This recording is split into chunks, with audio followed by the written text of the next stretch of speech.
And Abram entertains the Lord and his angels.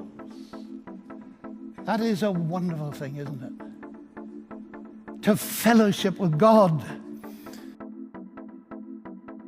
Things are moving upwards, up on the plateau and the mountains of his life, and he's now able to entertain God, and God comes to his tent. The gift of life. Abram stands in this awesome conversation. I don't really know what to make of it. Where God, the moral governor of the universe, starts to talk to a human what he's going to do about judging the cities of the plain.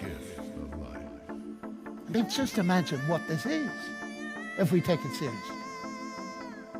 God is inviting his comment, having an ethical discussion with this man.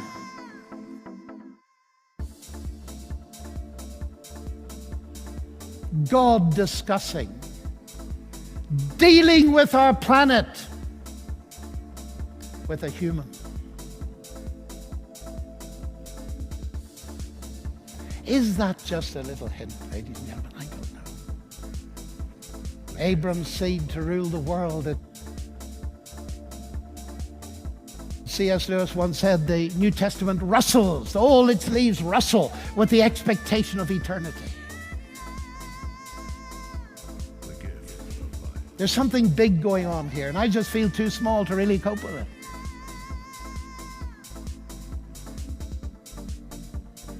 Do you not know that you are God's temple and that God's Spirit dwells in you? The important thing, therefore, is not exactly when he was called, but what it was that got him started on this journey.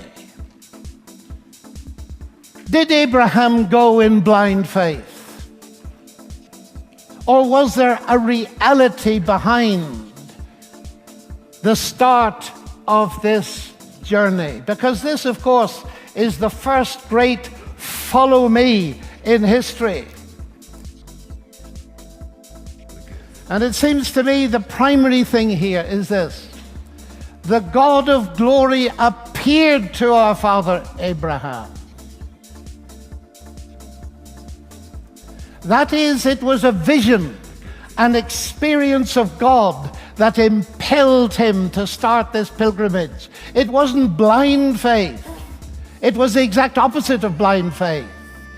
It was a result of seeing something more glorious even than the culture of Mesopotamia into which he'd been born. That same God of glory appeared to that young man on the way to Damascus, and a light shone above the brightness of the midday sun and told him to go. And there are the two sides of our story. Abram saw the glory of God and he left that civilization to form the nation of Israel.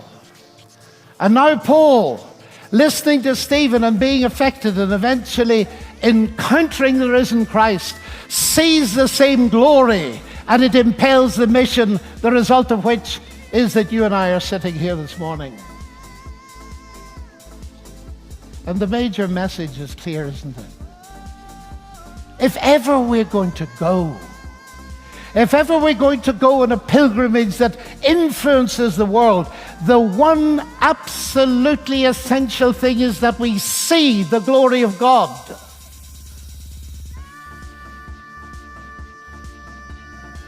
But ultimately, we need to learn to seek God in His Word so that we hear His voice.